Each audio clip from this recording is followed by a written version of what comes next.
बिस्मिल्लाहिर्रहमानिर्रहीम। आज हम एक्सरसाइज में जो फर्स्ट क्वेश्चन है यानी कि एमसीक्यूज उनको सॉल्व करने वाले हैं। तो चलिए स्टार्ट करते हैं। First MCQs, isotopes differ in. Isotopes किस हिसाब से मुख्तलिफ होते हैं एक दूसरे से? इसका आंसर है A, properties which depend upon mass. क्योंकि देखिए आइसोटोप्स के मैसेस डिफरेंट होते हैं। कार्बन के जैसे 3 आइसोटोप्स हैं, एक होता है कार्बन 12, कार्बन 13, कार्बन 14। तो इनके मैसेस डिफरेंट है ना। तो ऐसी प्रॉपर्टीज जो मैस की वजह से होती हैं, जो मैस पे डिपेंड करती हैं, आइसोटोप्स में वो डिफरेंट होती हैं और वो होती है फिजिकल प्रॉपर्टीज, जैसे कि डेंसिटी, मेल्टिंग पॉइंट और बॉइलिंग पॉइंट वगैरह। Next, select the most suitable answer from the given ones in each question. इन चारों में से ट्रू कौन सा है? इसका आंसर है C, isotopes with even atomic masses and even atomic numbers are comparatively abundant. ऐसे आइसोटोप्स जिनका एटॉमिक मैस और एटॉमिक नंबर दोनों ही इवन हो, वो अबंडेंट होते हैं, यानी कसरत से पाए जाते हैं। जब हमने आइसोटोप्स वाला टॉपिक पढ़ा था तो उस टॉपिक की सबसे लास्ट वाली लाइन में ये लिखा हुआ है, Out of 280 isotopes that occur in nature, 154 have even mass number and even atomic number.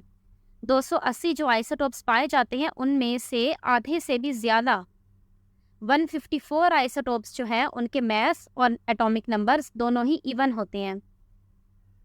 Many elements have fractional atomic masses. This is because elements के एटॉमिक नंबर फ्रैक्शन यानी डेसिमल्स में क्यों होते हैं?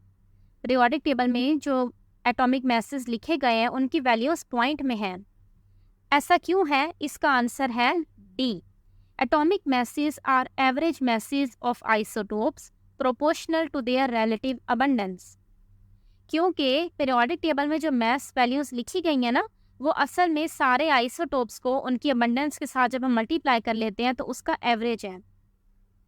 याद है ना आपको average atomic mass page number 6 पे जो टॉपिक मौजूद है उसके अंदर हमने देखा था कि जो भी आइसोटोप्स के मैस हैं उनको आइसोटोप्स की अबंडेंस के साथ मल्टीप्लाई करना है और फिर उन सबको आपस में ऐड करना है।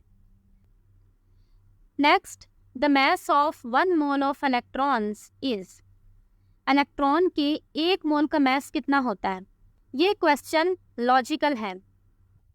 आपको पता ही है कि किसी भी सब्सटेंस के मैस को अगर हम ग्राम में लिख दें तो वो उसका 1 मोल कहलाता है। जैसे कार्बन का मैस होता है 12 AMU, उसको अगर मैं ग्राम में लिख दूँ, मेरे पास कार्बन है 12 ग्राम, तो वो कार्बन का 1 मोल कहलाएगा।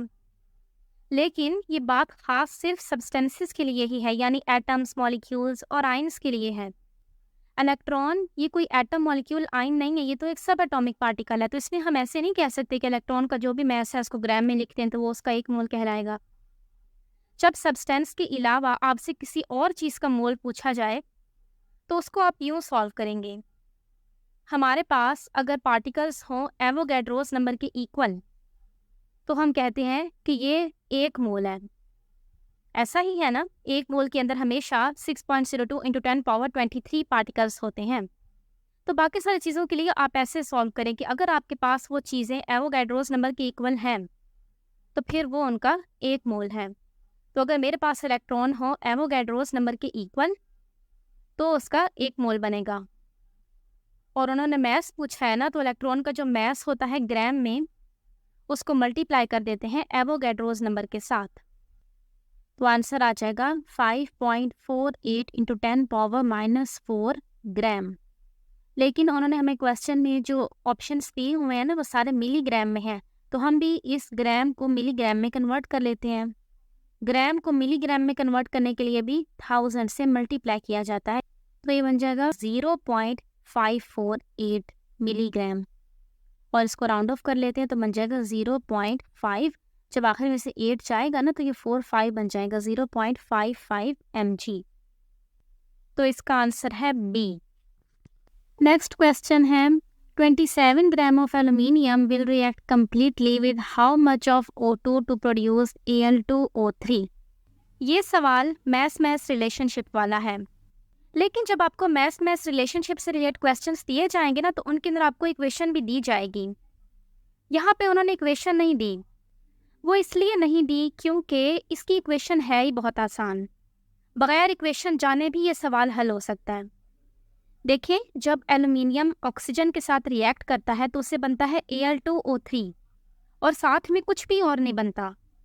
इसका मतलब जितना भी एल्युमिनियम और जितना भी ऑक्सीजन है वो सारा Al2O3 में ही इस्तेमाल हो रहा है। तो इसलिए यहाँ पे बगैर इक्वेशन के अंदर ये देखिए कि एल्युमिनियम के कितने मोल्स हैं, ऑक्सीजन के कितने मोल्स हैं, हम डायरेक्ट Al2O3 इसके ज़रिए ही कैलकुलेशन कर लेते हैं। यहाँ पे हम देखते हैं कि Al2O3 इसके अंदर एल्युमिनियम का मास कितना है और ऑक्सीजन का मास कितना है। एल्युमिनियम का मास पीरियोडिक टेबल में होता है 27, इसको 2 से मल्टीप्लाई कर दें, आंसर आ जाएगा 56। ऑक्सीजन का मास होता है 16, यहाँ पे 3 है ना, 3 से मल्टीप्लाई कर दें, आंसर आ जाएगा 48। तो हमारे पास एल्युमिनियम है इसके अंदर 56 और ऑक्सीजन है 48, और अभी इस बार एल्युमिनियम है हमारे पास 27, तो ऑक्सीजन कितना होगा इसको सिर्फ कंपेयर कर लें। कंपेयर करने का पता है ना, 48 को डिवाइड करें 56 से और मल्टीप्लाई कर दें 27 से, आंसर आ जाएगा 24। तो ये है ऑक्सीजन का मास, यानी कि ऑप्शन डी।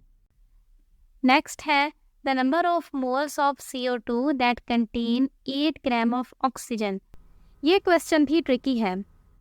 उन्होंने कहा है कि आपके पास ऑक्सीजन है 8 ग्राम, तो बताएं कितने मोल्स होंगे CO2 के। ये तो हमें पता ही है कि अगर CO2 का 1 मोल हो हमारे पास तो उसके अंदर कितना ऑक्सीजन होगा, CO2, O2 है ना इसके अंदर, ऑक्सीजन का मास होता है 16, 16 2 सा 32, तो कार्बन डाइऑक्साइड के 1 मोल के अंदर ऑक्सीजन होता है 32 ग्राम। और वो कह रहे हैं कि कार्बन डाइऑक्साइड के कितने मोल्स हों कि ऑक्सीजन का मास हो 8 ग्राम। तो इसको भी कंपेयर कर लें, जिसको आपने फाइंड करना है ना उसको लेफ्ट साइड पे लिख लें, इसको ज़रा रीअरेंज कर लें। 1 उसको डिवाइड कर दें 32 से, मल्टीप्लाई कर दें 8 से, आंसर आ जाएगा 0.25, यानी कि ऑप्शन ए। नेक्स्ट है the largest number of molecules are present in. इन चारों ऑप्शंस में से किसके अंदर सबसे ज़्यादा नंबर ऑफ मॉलिक्यूल्स मौजूद हैं। इन चारों ऑप्शंस में अलग अलग टाइप के कंपाउंड्स दिए गए हैं, उनका मास भी डिफरेंट है, तो इन सब के लिए हमें कैलकुलेशन ही करनी पड़ेगी। Number of molecules particles find करने का फॉर्मूला लगा लेते हैं। Number of particles is equal to mass in gram over molar mass into Avogadro's number, और चारों के लिए सॉल्व कर लेते हैं। सबसे पहले number of molecules of H2O, इसका मास दिया गया है 3.6 ओवर इसका मोलर मास होता है 18, मल्टीप्लाई कर दें एवोगैड्रोस नंबर से। 3.6 और 18 को डिवाइड करने से आंसर आएगा 0.2। भले यहाँ एवोगैड्रोस नंबर से मल्टीप्लाई ना भी करें क्योंकि चारों ऑप्शंस में ही ये स्टेप तो लाजमी होगा, तो इसलिए हम उससे पिछले वाले स्टेप तक के आंसर को भी कंपेयर कर सकते हैं। Second one, number of molecules of C2H5OH is equal to, इसका मास दिया गया है 4.8, इसका मोलर मास होता है 46, इनटू एवोगैड्रोस नंबर, उन दोनों को डिवाइड करने से आंसर आ जाएगा 0.104।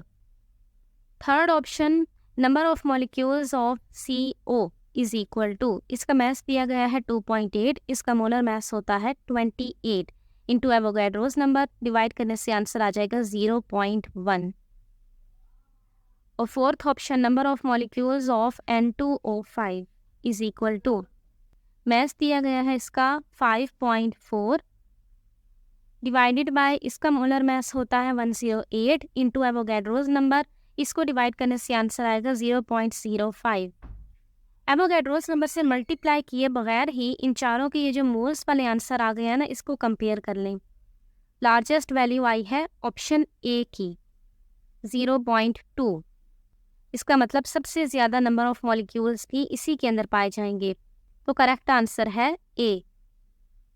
नेक्स्ट है 1 mole of SO2 contains, SO2 के 1 मोल के अंदर, पहला ऑप्शन है एवोगैड्रोस नंबर के इक्वल ऑक्सीजन के एटम्स होते हैं, गलत। SO2 में ऑक्सीजन डबल है, तो एवोगैड्रोस नंबर को 2 से मल्टीप्लाई करना चाहिए, इसलिए गलत हो गया। बी वाला भी गलत है क्योंकि SO2 के 1 मोल के अंदर एवोगैड्रोस नंबर के इक्वल मॉलिक्यूल होते हैं। थर्ड वन, एवोगैड्रोस नंबर के इक्वल सल्फर के एटम्स होंगे, ये करेक्ट है। फोर्थ वन भी गलत है। 4 gram atoms of SO2। Gram atoms का मतलब होता है मोल्स। SO2 के 1 मोल के अंदर 4 मोल्स होंगे SO2 के, गलत है ये। नेक्स्ट है the volume occupied by 1.4 gram of N2 at STP is. N2 gas का मास दिया गया है 1.4 ग्राम और इसका वॉल्यूम पूछा है। इसके लिए भी कैलकुलेशन करनी पड़ेगी। वॉल्यूम के लिए मैंने आपको एक फॉर्मूला बताया था मोलर वॉल्यूम टॉपिक में। Number of moles is equal to volume of gas over molar volume. इसको अरेंज कर लें और वॉल्यूम के लिए फॉर्मूला बना लें। वर्ड वॉल्यूम ऑफ गैस वहीं पे पड़ा रहे, मोलर वॉल्यूम नीचे डिवाइड में है, वो नंबर ऑफ मोल्स के साथ मल्टीप्लाई हो जाएगा, तो फॉर्मूला बन जाएगा volume of gas is equal to number of moles into molar volume. हमें क्वेश्चन में मोल्स नहीं दिए गए हैं, मैस दिया गया है, तो मोल्स का अपना भी एक फॉर्मूला होता है, वो यहाँ पे पुट कर दें। Number of moles is equal to mass in gram over molar mass, तो यहाँ पे नंबर ऑफ मोल्स की जगह उसका फॉर्मूला लगा दें। अब वैल्यूज पुट कर लें। मैस दिया गया है 1.4, N2 का मोलर मैस होता है 28 इंटू मोलर वॉल्यूम होता है 22.4, आंसर आ जाएगा 1.12 dm³, यानी कि ऑप्शन सी। लास्ट है a limiting reactant is the one which, इन चारों में से करेक्ट है D, gives the minimum amount of the product under consideration, जो हमें प्रोडक्ट की सबसे कम अमाउंट दे। अस्सलामुअलैकुम।